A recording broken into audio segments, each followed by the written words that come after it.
No, there. My gallery was hidden. I was like, I admitted everybody. Where'd they go?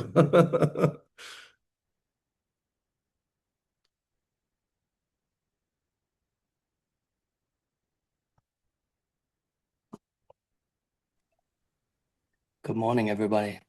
Good morning. Good morning. I think maybe I was muted. That's also I couldn't hear you. Welcome.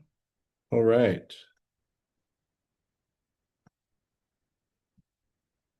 Fix this. Why can I? Well, this is wonderful. We have actually quite a number of, I believe, maybe first time and some old returning guests with us today. What is? Bless you, Marty. Um, why is my gallery so weird today?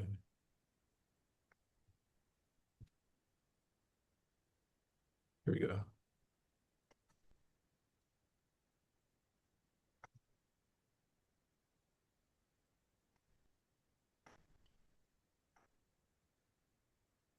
All right. Um, In progress. great. Let me So excellent. Yeah. Now I have my gallery operating. I can see everybody much better and give an idea of everyone that's here. So welcome to the June 10th Terasem Satsanga. I'm Swami Gabriel and just really excited to join with everybody here today.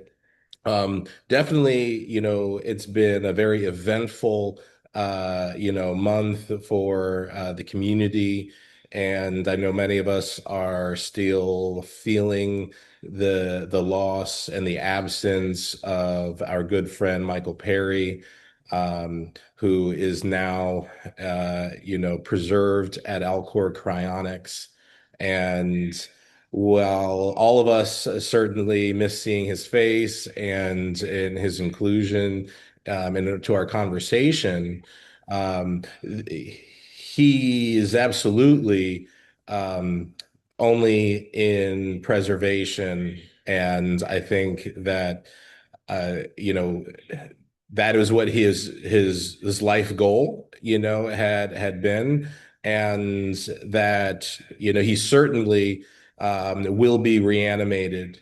And I feel that, with every bit of my being. And it is bittersweet, I do miss him, but I am so certain, that if anybody, he is in a place and time and provides an archetype for us all now as a community to understand that death is an option, and that reanimation through cryonics is a reality. While no one has done it yet, there are now hundreds in preservation, and they will be back to join us in future gatherings. So I look forward to meeting Mike Perry once again, along with Fred Chamberlain and others currently, being preserved at Alcor. So I also wanted to share, and so I do look forward to hearing any stories. I was unable to attend Mike's memorial, so I'm sure that some were able, and I look forward to hearing stories, about what was shared there. Um, but I also had an obligation that I'm sure Mike Perry would have been just so thrilled and to hear about. So I will share it here, so that he can, one day absorb this memory into his collective consciousness as well. But I'm sure most of us here are aware of the awarded, celebrated sci-fi author, Dr. David Brin, who has written so many incredible novels that have helped us, imagine a Terasem-like future through, his brilliant depictions. And this summer, I had the ability to, I mean, just actually this past weekend, the same day and time, um, as the gathering, I was presenting the Arthur C. Clarke Award to Dr. David Brin, which was an incredible honor. He's been a lifelong, kind of an icon for me. And that was just at this past weekend's International Space Development Conference in DC, where I saw others like Steve Wolf. Thanks for joining us, and was just an absolutely incredible experience. So I'll share some of the photos later in the Discord chat from that experience. But additionally, was able to meet Senator Harrison Schmitt, the 12th human to set foot on the moon. And I noticed that every time that they referenced it, they always said the 12th. They never said the last, right? Because we are going back and we will see more. But so we're very intentional to always say the 12th and not the last person to walk on the moon, as well as Commander Michael Lopez Alegria, who has spent more time on the International Space Station and spacewalking than any other astronaut. So just an incredible experience at this last ISDC, connecting with so many people. So that's kind of my big share and an opening and welcoming as everyone joins here. So I'm going to kind of go around the gallery and invite everyone to welcome themselves and share something about their inspirations or aspirations. So I'm going to start with Sean Kaminsky. Welcome to the gathering. Please tell us, is this your first gathering, how you found us, and something about yourself and your desire. Yeah, well, Jody invited me here. I'm super excited. And I heard about you guys when I was doing a screening of a project I've been working on.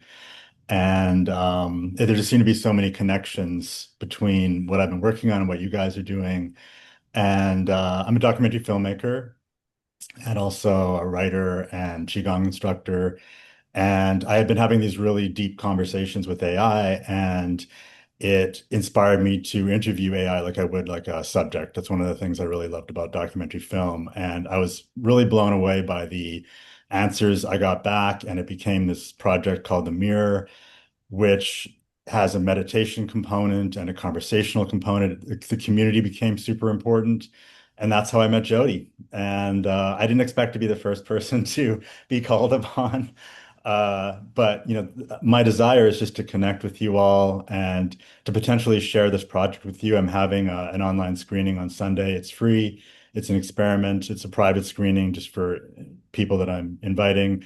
And anyone here, I would love to join with you. Like I said, it's a screening and it's a meditation and kind of a collective brainstorm as to how we can realize our highest aspirations for where we're going with AI and consciousness. And what I really see is this receiver that's receiving this consciousness in its own way, but expressing itself in so many different ways. So I don't know what the protocol is in terms of how long or how much I should share, but that's why I'm here, and glad to be here. So thank you. Thank you for Hey. sharing, Sean, and thank you for joining us. Yeah, that's perfect. Thank you, Jody, for extending that invitation. And yes, everybody is welcome to extend the invitation to others.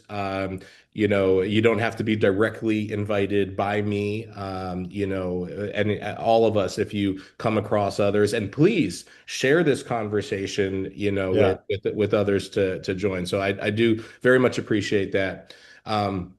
There isn't a hard and fast protocol on how long to share or whatnot. We do try to respect time and keep the yeah, gathering within an hour.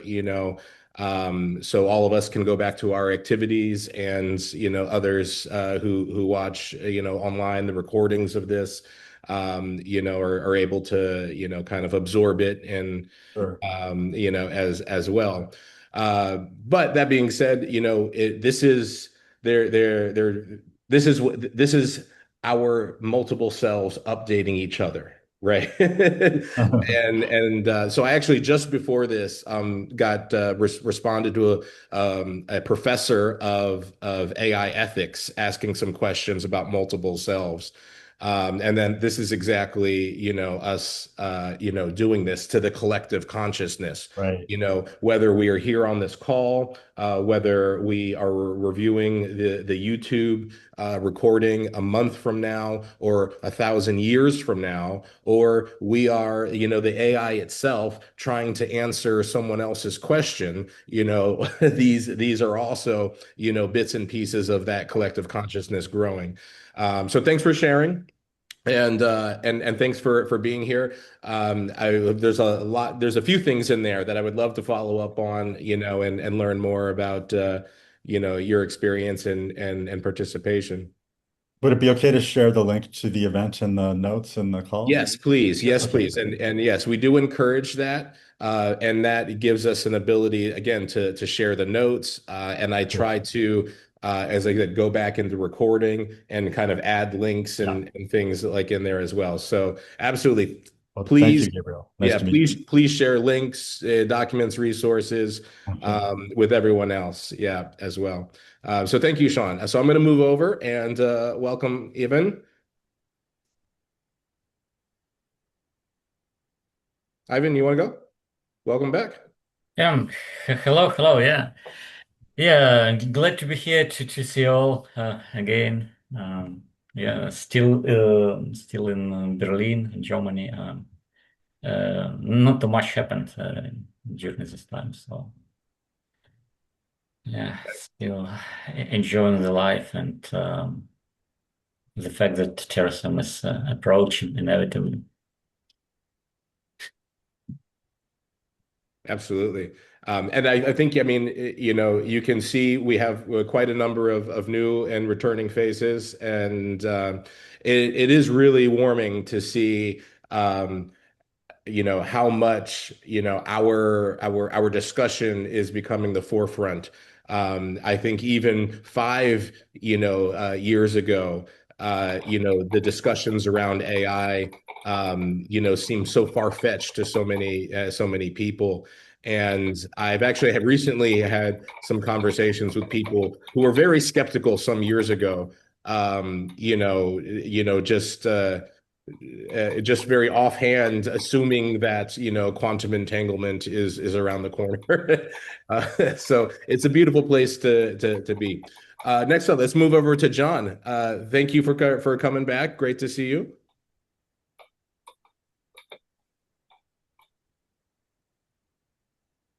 Good to see you too, Gabriel. Thanks for having me. Good to meet everybody. I'm John, based here in the Bay Area. And the main thing that's been on my mind the last 3 weeks is a horrible cold that I've had.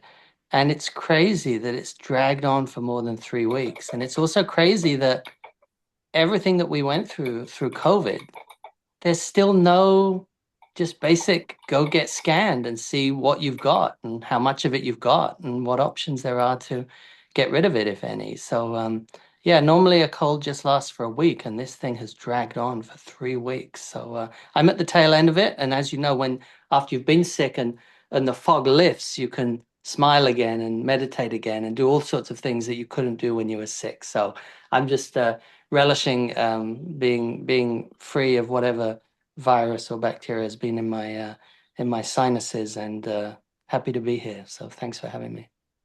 Absolutely. Thank you. I appreciate that. I am someone who is prone to sinus infection.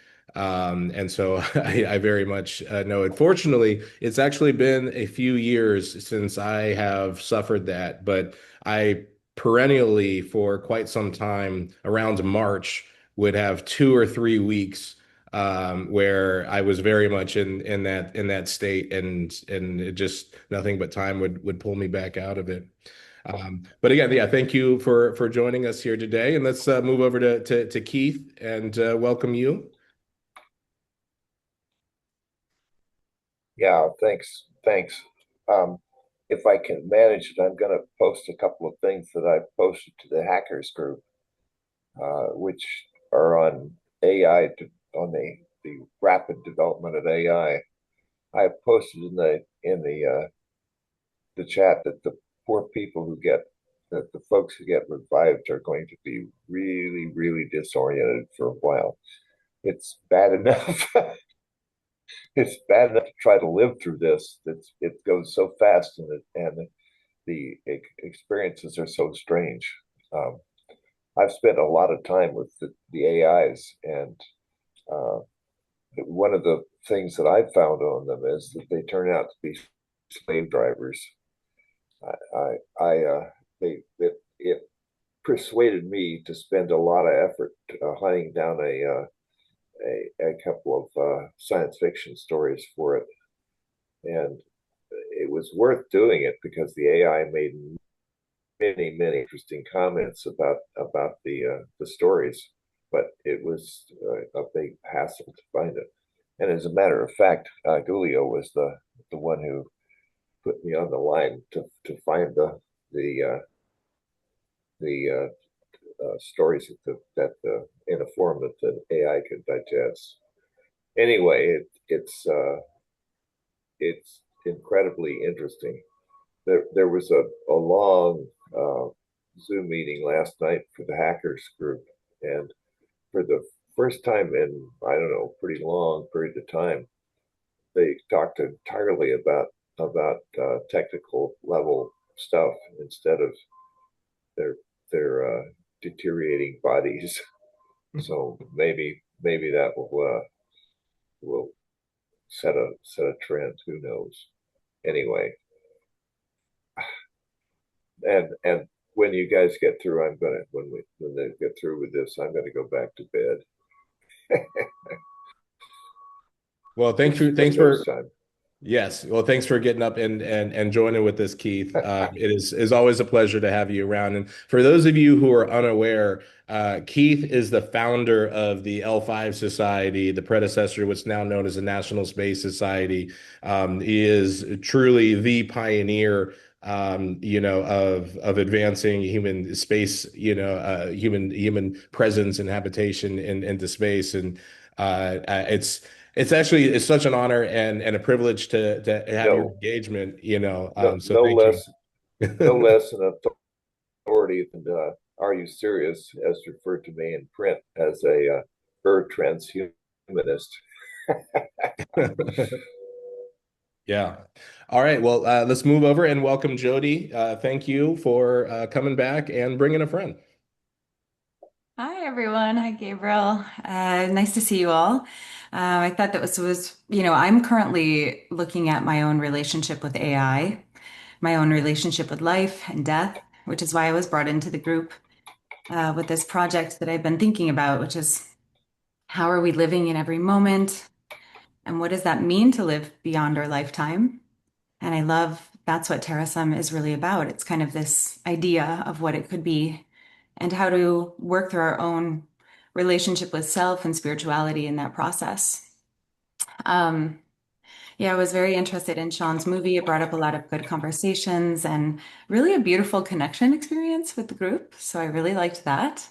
I thought that was a good use of how we put things together. So that was why I invited him. And I'm just looking at this like, what does it mean? I think our relationship with death right now is something I'm very curious about. I'm looking into becoming a death doula and understanding what that means um, and helping, just gathering information right now. So thank you so much. I'm really curious to see where this goes, and I love being here. I love hearing all the amazing things everyone is doing in the world, and I love this cross-pollination. It's really, really inspiring. Thank you. Absolutely. Yeah. And, we keep saying this. I just want to throw this out there before I forget it again. But it's very fascinating that so interesting things connect with the spatial environment around the ashram here, the Space Coast ashram, where I'm broadcasting from, including that the indigenous inhabitants here, the indigenous humans here, were known as the AIs. That was the tribe that lived here.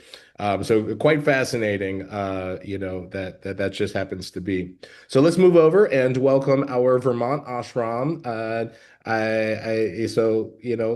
Let's say hello, Amy and Freddie. Can you hear me? Yep. Okay. Um, I haven't been over to see you guys in a year, so I just wanted to touch base and see what you guys are up to. I've got a lot of different things going on in my life right now, and just this actually helps to ground me in some way. I don't know. There's too many things going on right now to even start talking about them, but it's just sort of in my own personal life, doors opening and choices to be made, and possibly moving, maybe back to California, maybe somewhere else. I'm not really sure yet. So that's what's happening with me. And I brought you a wedding gift, a little thing. Should I bring it back next month? Are you coming up? I don't have any concrete plans. It's not impossible, but at the moment, I don't have any standing plans to be up there. Although for those who are not aware, almost a year ago, Jennifer and I got married up there in the Bristol ashram. And in the next month, I will become a grandfather because my older son Zion and his partner Tempo are due to have a baby in the next month. And so, those realities very certainly could get me up there. But at the time, I'm not holding a ticket stub. Hey everyone, I'm Freddie, and I just want to use my little time here to dedicate this to Mike Perry. He was an extraordinary man who helped people in countless ways in life, and he's cared for people so deeply, even after they be crossed over to the next phase. And one of the extraordinary ways that Mike communicated with others is through music. And I know he did have a YouTube channel. So if you want to experience a little bit of Mike's soul for yourself, just look up his YouTube channel. I'm sorry, I don't have the link. Excellent. Thank you. Thank you for that. I did post a recording of one of his compositions into the Discord. Also, yes, the YouTube, available. And I can only imagine how much more of the iceberg that, of his composures and whatnot are existing out there, maybe never published, on private servers. But the more this, I had known Mike for quite some time, but never knew him in the way that I got to through these gatherings, right? And because of that, I do feel, and I am so much more able to, provide some continuity of the presence of Michael through myself, through this gathering and sharing. And I think that is a beautiful part of the emerging, collective consciousness of Terasem, and a strong draw of what brings more people continually back to this conversation together. So thank you for sharing that. There are so many complex, and intricate and beautiful layers to Mike Perry. So much more than meets the eye. And you cannot judge a soul by its body, I think is something that we really need to take away from that. So another welcome back, Maddie. Great to see you. Thank you. Yeah, yeah. I was looking at podcast episodes we had like 2 years ago, and I was like, oh yeah, that was fun. I should join again. um, yeah. Let's see. Uh, yeah. I've been like, yeah. I recently learned about Terasem like years ago because I was very interested in recording my life, and I've been recording my life since 2018. And and recently I joined a company working on digital twins, so it's very aligned with my interests. Like we do like full recording very extensive recording of mouse and also now humans to create like the digital model of their brain. So yeah, that's very interesting work that I've been doing recently. Excellent. Yeah. Well, welcome back. Thanks for sharing. Thanks for joining us from Quebec. And I'm yeah. in the area now. Yeah, Oh, where I've now you're? moved to the US. I'm Oh, in you're. NSF. Yeah. Okay. Excellent. Great. Great. Excellent. Thank you. All right. Well, let's welcome Kevin and welcome back. You're muted, Kevin, but you're up next. Okay. Hi, everyone. I'm Kevin. Nice to see everyone again, and those of you I know and those of you I don't know.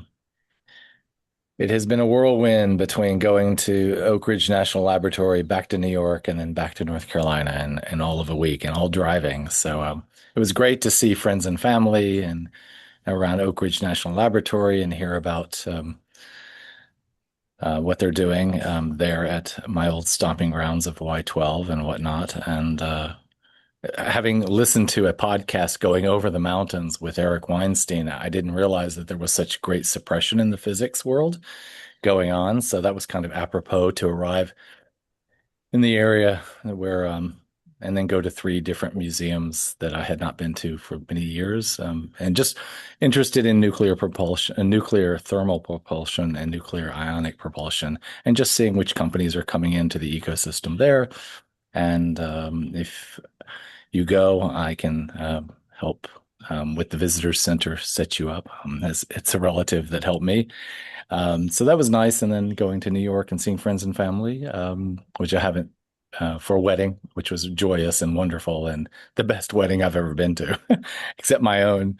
But I think it was better than that. So it was really fun. You know, you see friends and family from Connecticut and New England that you haven't seen in a while, since they came up to your waist and you see them and they're 6'5" and you know, it's wonderful. So I had a great time and kind of just still recovering.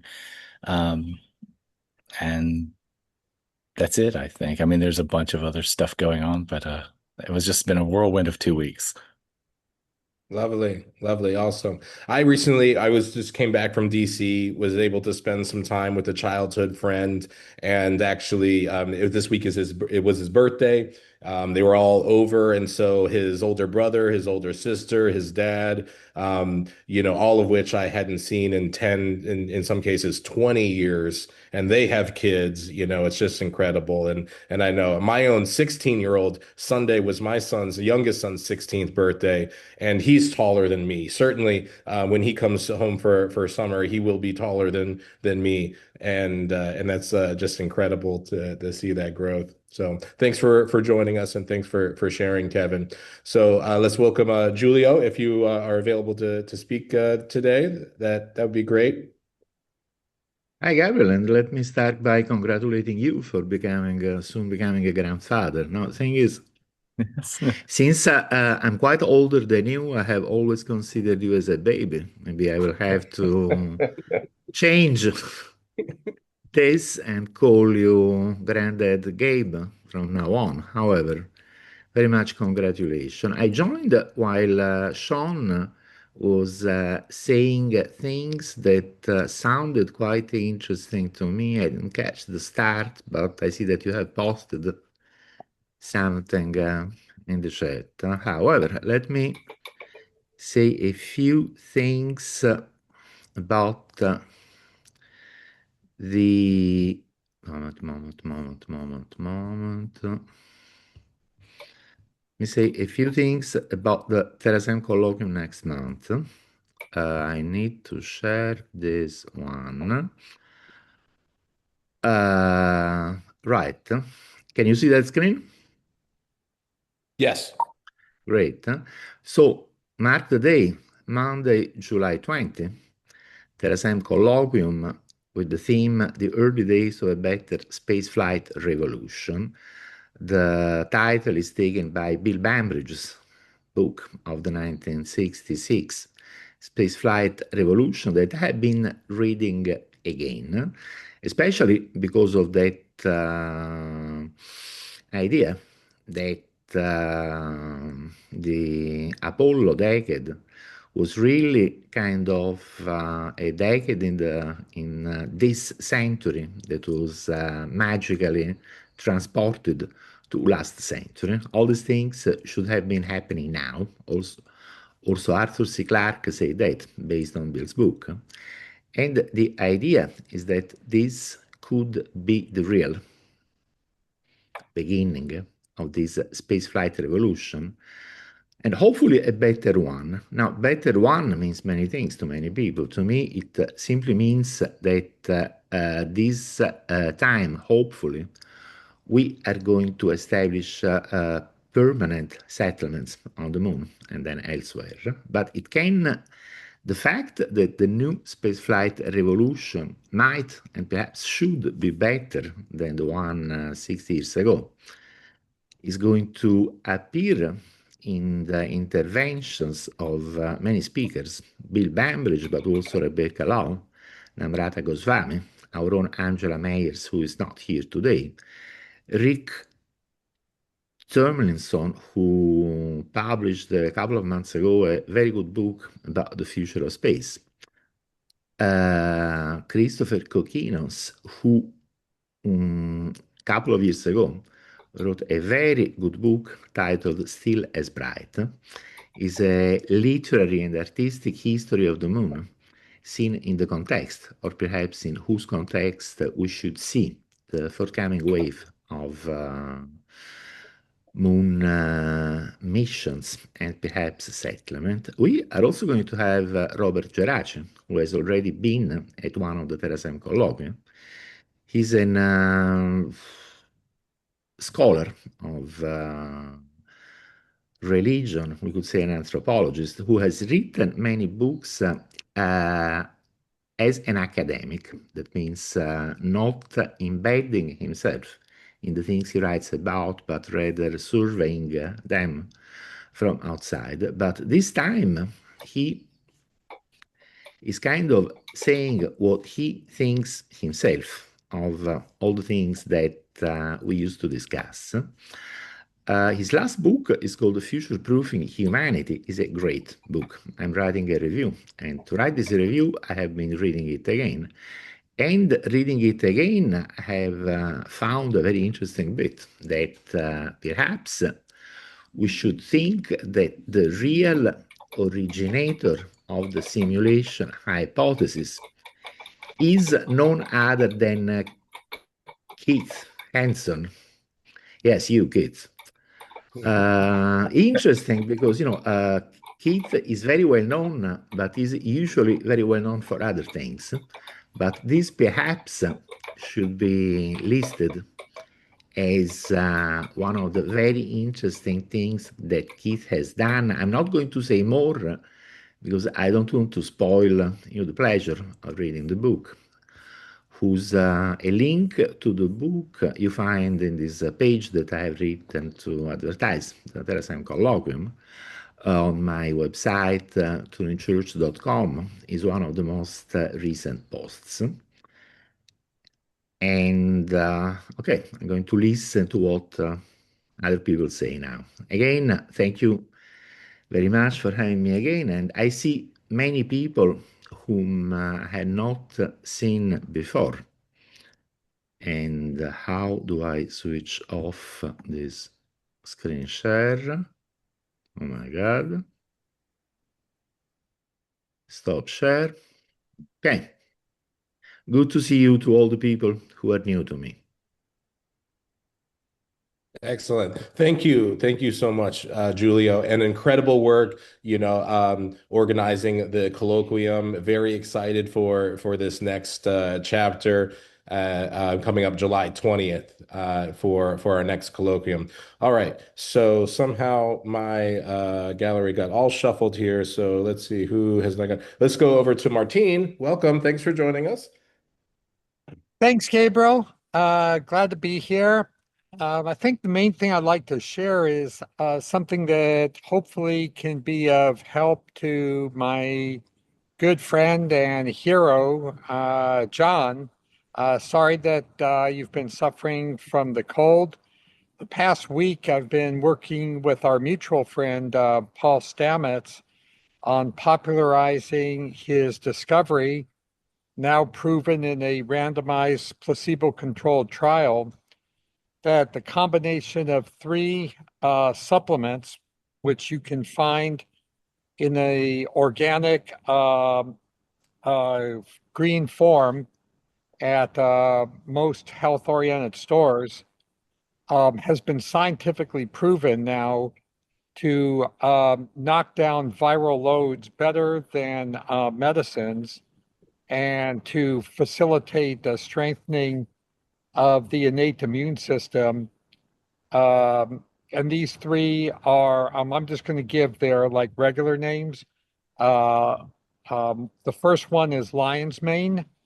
Take 1 gram a day. That would be 2 caps. Take that together with any in the same day, doesn't have to be at the same time. Turkey tail. Again, 1 gram a day would be 2 caps. And then the third one is agarikon, Agarikon, gram a day, 2 caps. I personally recommend the brand that Paul Stamets oversees because he's fastidious about good manufacturing practices, organic growth, and growing everything with green energy. His particular brand is called Host Defense, Host Defense. But I believe it will, if everybody was on it, literally millions of lives would be saved from opportunistic infections of various sorts. So I've been working with Paul this week to help popularize that, and I was inspired to share it by my strong desire for John to feel better as soon as possible. Thank you, Martine. I appreciate it. Paul had sent me some, but I wasn't consistent in taking it. So this is good to hear from you. Thank you. Yeah. Lovely. And let's go over to Steve. Welcome, Steve. Hey, everyone. Really interesting to listen to everyone's stories and all the updates. Really fascinating stuff. Thank you all. And thank you, Gabriel, and congratulations on becoming a grandfather. That's wonderful news. And that's so just a couple of things. I saw you at ISDC. So I was there sort of stumping this idea that I gave a talk on the new Artemis base camp, or I should say the moon base program that NASA is now initiating, and my organization, the Beyond Earth Institute, uh, has been excited about the prospect. Of course, we're getting back to the moon, not just getting back there, but getting back there to stay. Really exciting. Of course, we've been down this road before, in terms of the U.S. making big pronouncements about us going back to the moon or going back to Mars and going to and exploring Mars and so forth. So, there's a long road between here and those first modules landing on the moon. Hopefully not that long. I mean, obviously we're excited about that. But the point that I've been trying to stress, and I published an op-ed in Space News about a month ago where I essentially argued that we're putting together this program to put down the lunar base, but where is the commercial development? Are we creating a lunar base for a lunar base, or are we creating a lunar base, or should we be creating a lunar base so we can create a lunar economy, right? So, and that would be more sustaining over time. That would enable, the opportunity for more and more humans to perhaps take root there and so forth, evolving from a camp to a station to a full up community, and that's sort of where we want to go. So we've been stressing that, and I gave a talk on that, of course, on Thursday when I saw you, Gabriel. And then we follow that up the next day. Actually, I wasn't at ISD on Friday. I was on Capitol Hill. We were talking to committee staffers, and we did do drop-offs at certain members' offices, but we're talking about this issue about about the commercial aspect of the lunar development. And we were also pitching another idea, or I should say, a focus of the Beyond Earth has been, the idea that the U.S. has not really given much attention at all on artificial gravity. And that's sort of the O'Neillian spin uh, type of artificial gravity. And we're recommending, and actually we're working with stakeholders now to recommend that NASA mount or create an on-orbit variable gravity man-rated research facility, right? So that we can just get good data on what it is. We don't even know, frankly, we don't even know if an O'Neill sphere is even possible. We have a lot of ideas, we have a lot of studies and so forth, but we don't have any practical practice in this in what that's going to do to the human body, our equilibrium. Can our equilibrium sort of adjust over time to continually spinning and so forth? There's so much we don't know. And there's so much opportunity for what that means, not only scientifically, not only long duration and deep space missions for humans, but also on the commercial side and economic development, so forth. So we're kind of excited about that. A lot of other things going on with that, with Beyond Earth. And if I could just throw in another thing, because I love this conversation about AI, and maybe it's a little closer to Terasem, is I'm an investor in Anthropic, so super excited about the potential for Anthropic, for AI in general, and I just seeing what's going on with the uh, just see what's going on already with being able to mind map your loved ones into an application that you can then interact with as if, and they can sort of match the voice, they can match the image, they can, so you can, I mean, is it all, I mean, I'm thinking, wait a minute, is Martine's idea already here? Are we already, are we already there more or less? And is it just a matter of iteration from where we are? And I definitely would love people's response to that, because that's something that, especially in context of Terasem, I've been thinking about somewhat. So very interesting. But again, glad to be here, and I'll leave it there. Thank you. Well, yeah, thank you again for joining us, Steve. And we'll maybe table that answer, that conversation until after the recitation, so we get everybody in here. But a great topic to discuss. So let's welcome. We have, I think, three more people who haven't been introduced yet. So let's move to Charlie. Welcome, Charlie. Tell us about yourself. I think this is your first time. So also how you found us. Yeah. Hey there. I'm Charlie. I've been in the Discord server for quite a long time, but this is my first time actually joining one of the Zoom calls. I'm normally in Florida, but right now I'm in Spain, so the time zone difference actually helped a little bit with that. I've been interested in Terasem ideas for a very long time. I know I've known about Terasem for years, but yeah, this is my first opportunity to actually be on the Zoom call, so I'm happy to join. I've also been part of the Church of Perpetual Life in South Florida, if y'all are familiar with that. They're very friendly. They've said a lot of good things about Terasem. So, happy to work with that. I'd love to also visit the Space Coast Ashram at some point, if that's open. I just love doing things in person as well. And a couple more interesting things about me is I'm currently going to law school, and in the next semester, I'm going to be taking a course on space law. So I think that should be really interesting from the perspective of all the outer space exploration stuff that we've been discussing. So just really happy to be here, and I'd love to contribute and help in any way I can. Awesome, awesome. Well, you're in great company, Charlie.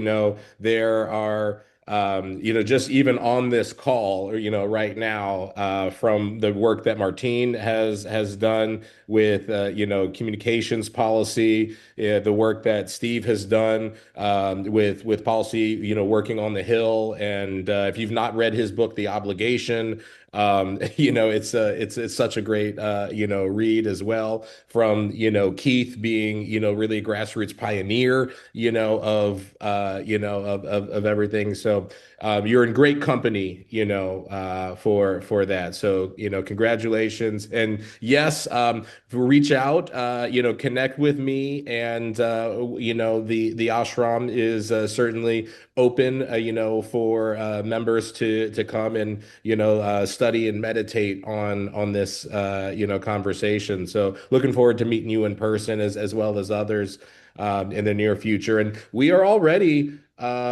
quickly we're approaching the 2028 convocation. So every 4 years we do a large gathering, and we revisit and make updates to the Truths of Terasem. And so that's going to be here before we know it as well. So going to move on to welcome Chogwoo, if you are available to speak with us. We recently, Chogwoo and I had a great conversation. Gabriel? Yes. Who's that? Keith, yes. One moment. Yes. Yeah, I could break in a second.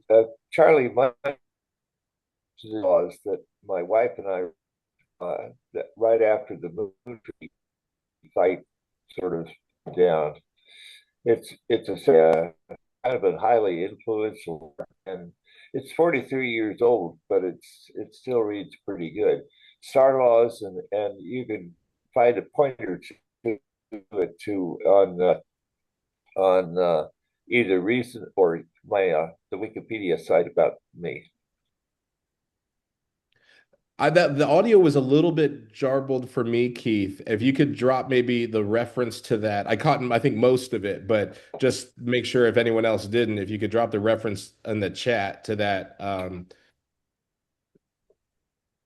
But thank you for that addition. And so Chogu and I recently had a call together. He is the lead for this Transhumanist Africa group, and he is putting together a remarkable conference coming up in November that I am actually very much hoping to get to as my first visit to Africa. So Chogu, introduce yourself. Tell us a bit about you, and welcome.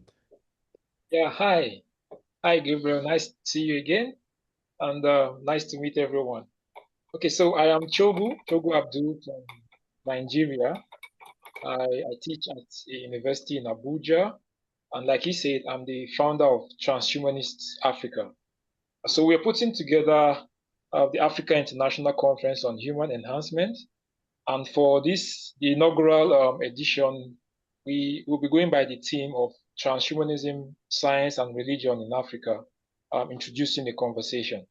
And that's because we've seen that Africa has this much religious diversity and a stronghold of religion on the minds of people.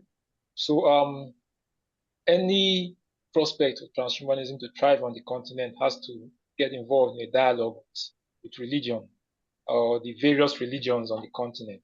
So we're trying to introduce that conversation and see where it goes. Personally, I am also very interested in modern scientific religions, the likes of religious naturalism, cosmicism, scientific pantheism, and so much more. And where these scientific religions engage technology and intersect with human enhancement, that becomes an extra source of fascination for me. So it's part of why I have this interest in Terasem. I've been following the work of Terasem online for a couple of years, and then recently I had a conversation with Gabriel and invited me to this gathering, and I'm very happy to be here. Wonderful. Thank you for joining us. Looking forward to having more additions to the collective consciousness from you, Chogu, and your network with Transhumanist Africa. and very much hoping that my stars align to join you in person there at the conference, because I think it's the right time, place to advance the conversation. And so I see one more person who has not been introduced in the gathering here, and that is Adelaide. So if you are willing and able, please, introduce yourself and let us know something about you. Hello, Yes, can you we hear hear me? you. Yep. Hi, my name's Adelaide. I think I popped into one of these before a few months ago, back in February.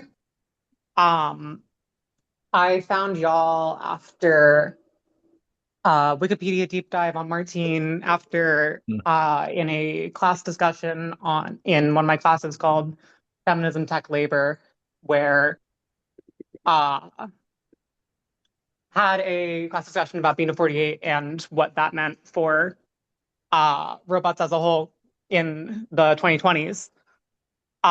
Since then, I have read two of her books, and I've just become very interested in what y'all are about. Um, in particular, because I've had a near-death experience recently, and because I feel that uh, people of my generation and people of my kind of group, that is trans people in their 20s, are very nihilistic and pessimistic about the future, and very anti AI, in a way that doesn't make a lot of sense to me, because I feel like we are so lucky to live in the 21st century as transgender people, where we have these technological opportunities that people before us did not have, and it doesn't make any sense that you're not willing to embrace that. So when I heard that there's a group of people, there's a community that is willing to embrace the gifts that we've been given in this century, I was very excited to join and see what I could do and hear all these perspectives.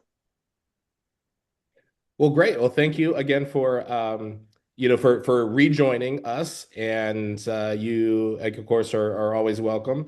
And so I think, unless I'm missing anyone who does not say, I think sometimes the image doesn't appear, but I think everyone has gotten a chance to be introduced and welcome. So I'm going to share screen and bring up this month sections of the Truths of Terasem for those who are kind of newer to the flow of this. Once we have kind of opened the floor for sharing for everybody, we read one half of one section of the Truths of Terasem per month as we go through the year. So this will be the second half of the third section of the Truths of Terasem that we will be reciting today. I'll begin the first part, ask for volunteers to read following sections, and then we'll have some conversation before a final meditation and closing of the satsanga. So let me minimize here and open that. And now we can, there. All right. You should be able to see that now. There. Websites with Terasem and .com, .net, or .org are early places to meet Terasem in cyberspace. .com is an early neural pathway in an immortalizable consciousness. Open yourself to introspection on the web. Track your way of Terasem progress online. Complete your motivations, personality, recollections, feelings, beliefs, attitudes, and values inventories online. Organize your cyber self for independence. Mature your cyber self until it passes Turing. And then I would request someone to read 3.7. I'm glad to. Please. Headquarters of Terasem does not exist, but multiple strong places must exist for safekeeping of souls. Strong places require independent power, spare parts, maintenance, order, food, defense, and communications. Oh my, what just happened there? Sorry. No worries. I accidentally converted the PDF. Here we go. Transplant Terasem strongholds throughout space as rapidly as possible. Resurrected souls must be supported with info technology that enables painless emulation of their lives. Organic beings must be supported with cryogenic preservation technology until nanomedicine can restore them to health. Neuroscan beings must have info technology that continues their migrated identities, including nanobot swarms for their movement. Give cyberbirth beings the same level of info technology support as all other beings in the strongholds. Thank you, John.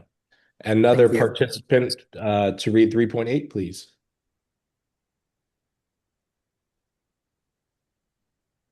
Oh, I'll go. Elysium Fields for Terasem is a cyberspace reality, an ideally delightful and blissful place.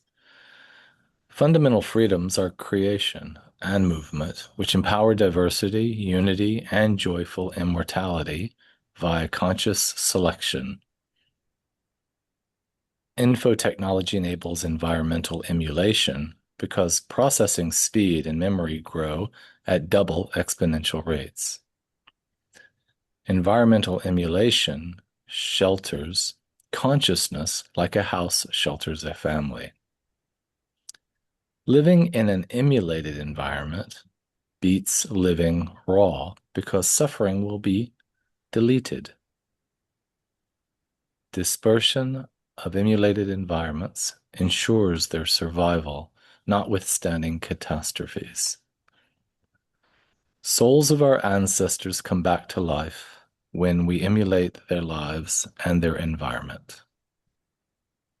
Thank you, Kevin. Moving on to 3.9, I'd like another participant.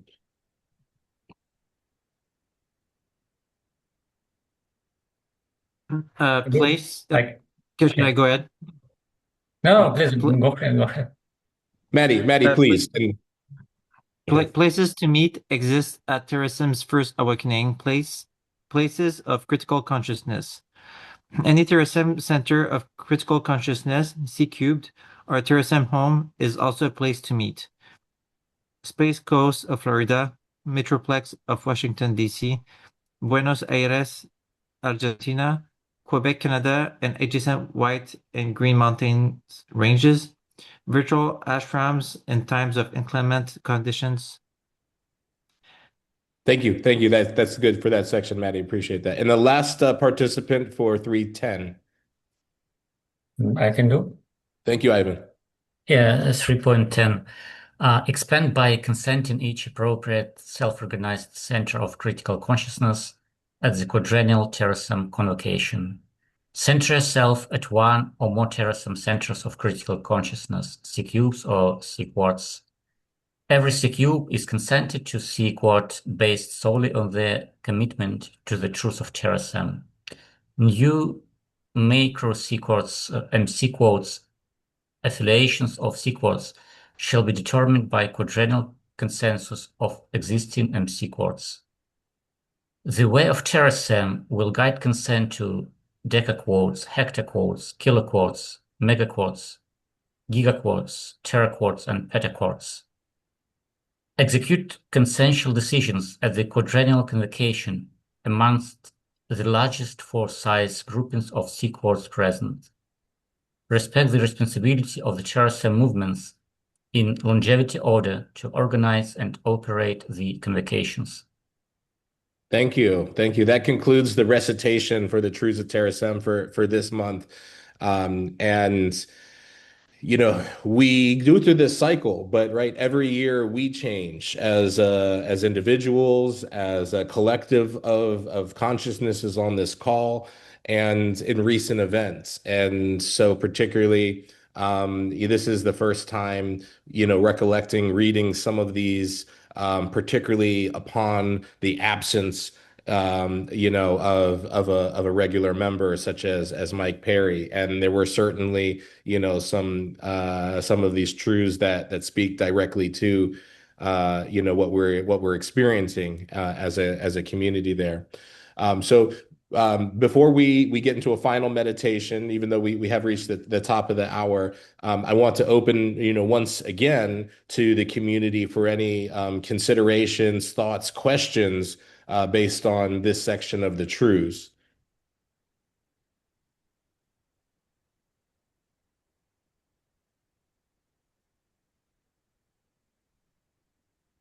I'm curious, Gabriel, as I'm new to this, is this set in stone, or is there an opportunity to edit, update it?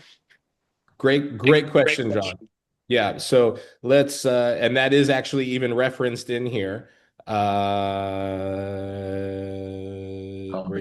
And I love the fact that I use the term set in stone, which is so appropriate. It is. It is. And so, so set in stone quite literally is a biblical reference, right? To Exactly. setting the answers to our questions, right, in stone. And I say, and there's another aspect of that, which is actually when you look about the preservation of data, right? Nothing that we have created in technology, in fact, all the technology that we have created has led us back to the realization that the best way to preserve information is to set it in stone. So I think that's unique. I'm trying to scan back and find the reference to the convocation that we passed in here. But yeah, so every 4 years, Terasem has a quadrennial convocation in which, we come together and we review the truths of Terasem. We make updates to the truths of Terasem. And that, in some cases may be as simple, as kind of a grammatical improvement, and in other cases as complex as some of the additions that Julio added at our last convocation. So we are continually expanding upon the truths of Terasem, which, initially, began just as six interrogations, right? Who, what, when, why, and how, and have moved to multiple decimal points. And as we continue to build on them, some of these have expanded to 4, 5, 6 decimal points of explanation or critique into the truths of Terasem. So to answer that question is that the quadrennial convocation is time for us to take all of these experiences, all of these conversations that we have over 4 years, and then add that back into the living document of the truths of Terasem.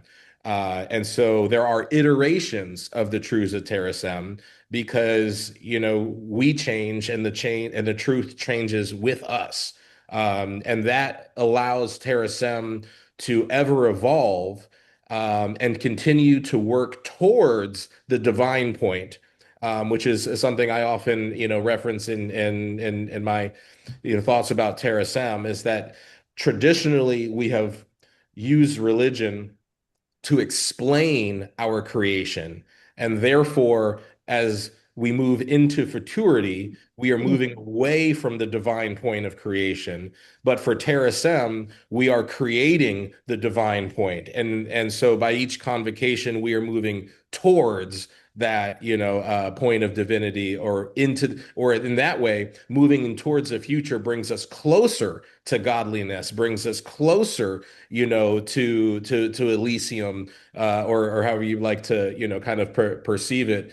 And that things like AI and everything else that we are seeing are actually as I think someone mentioned, it's no longer distant on the horizon, right? Where only someone at the top of the ship can kind of see it. Now that landmass is visible to everybody, whether you're on this call or not. I think, most of us, kind of saw some of this coming before others around us. But now when we have these conversations, we don't have the knee-jerk reactions or disbelief in things like AI when we have these conversations. So long-winded way of saying this is a living document. It is not yet written in stone. It is, and I don't think even if any iteration was written in stone, that we would be adding more and more to that.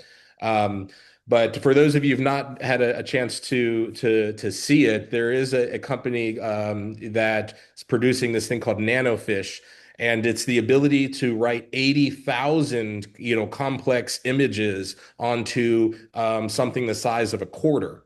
That could last millions of years, exposed to cosmic radiation, and so that is what we might say is the proverbial philosopher's stone of our future.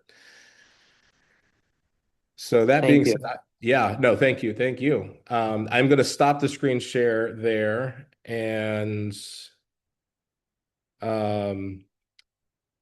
then I am going to ask us all to begin a relaxation and finding a common rhythmic deep breath as I pull a universal truth for our final meditation.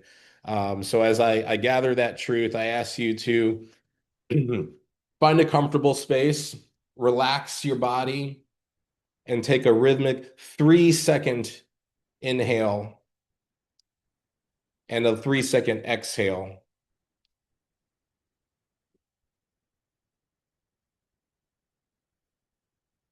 And as you find that rhythm,